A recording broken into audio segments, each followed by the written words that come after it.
Assalamu alaikum. Leo tuna mapishi rahisi ya pilau, very easy recipe for pilau beginners. Kuna nyama hapo, weka kwa sufuria, then tia na onions, koroga.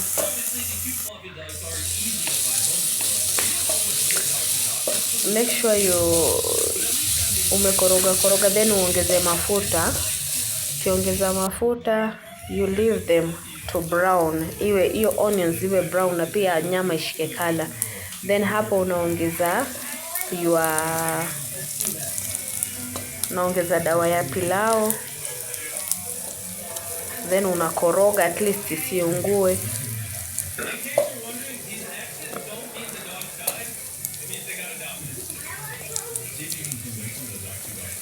Make sure unakoroga vizuri, maanake hapo ni rahisi sana ishike chini.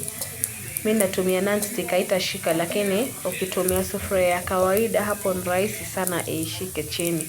And we want that brown color. Hiyo brown color ndio itakuja kuipatia pilau yetu the brown color. So nikaongeza chumvi depending on how you like it. Nikakoroga. Pilau recipe rahisi sana. Within an hour you get your pilau. Then nikaweka tomato. Hapa tomato si must, but for me huwa napenda pilau yangu ikiwa na tomato. Make sure hiyo tomato imeiva, usiwe na some zenye hazijaiva. Kuna wale huwa hawapendi tomatoes zikionekana kwa chakula. So to avoid that, ensure your tomatoes are well cooked. Then ukoroge vizuri, manake hapa ndio tutakuja kuweka mchele sasa.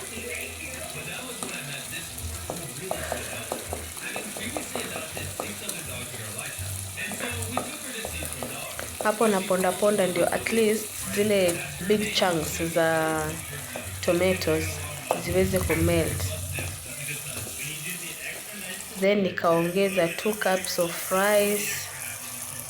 Cup 1 depends on your measuring cup. That's how I measure mine, using that cup. So from there you add, unakoroga, then you add 4 cups of water. Then you have to taste. Anytime you're cooking, taste your food. That is how you'll know whether your food is sweet or not, kama ina chumvi ya kutosha ama haina chumvi.